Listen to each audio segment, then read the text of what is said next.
आणि आता पाहूया पाऊस पाण्यासंदर्भातल्या टॉप 9 बातम्या। जळगावचं वाघूर धरण 97% भरल्याने 4 वक्र दरवाजे उघडले। 5000 क्युसेक वेगानं पाण्याचा विसर्ग। जामनेर तालुक्यातील वाघूर, सूर आणि कांग नद्यांना पूर आल्यानं सर्व धरणं ओव्हरफ्लो। बीड जिल्ह्यातील बिंदुसरा धरण ओव्हरफ्लो। धरणातील विसर्गामुळे बिंदुसरा नदीला पूर। मराठवाड्यात पावसाचा जोर कायम। 420 पैकी 284 महसूल मंडळांमध्ये अतिवृष्टी, शेतीचं मोठं नुकसान। तर 2 दिवसात पुरामुळे 6 जण वाहून गेले।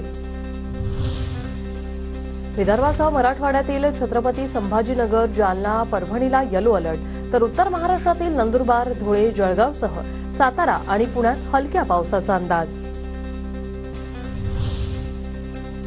संभाजीनगरच्या वाघूर नदीला पूर, पिकांचं नुकसान। धाड नदीच्या पुरात बाईकसह चालक वाहून गेल्याची माहिती।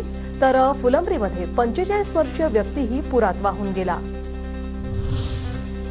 नांदेड जिल्ह्यात 3 दिवसात मुसळधार पाऊस। अतिवृष्टीमुळे 2 लाख हेक्टरपेक्षा अधिक क्षेत्र बाधित। 25 जनावरांचा मृत्यू। परभणीत पुरात अडकलेल्या 20 वानरांचं रेस्क्यू। पुरामुळे 2 दिवसांपासून वानर झाडावर अडकले होते।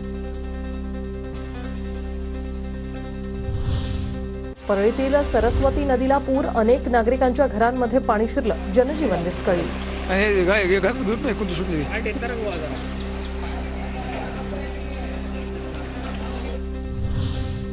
बुलढाण्यातील खडकपूर्णा प्रकल्पाचे 19 दरवाजे उघडले। पाण्याचा विसर्ग सुरू असल्याने खडकपूर्णा नदीला पूर। नदीकाठच्या 33 गावांना सतर्कतेचा इशारा।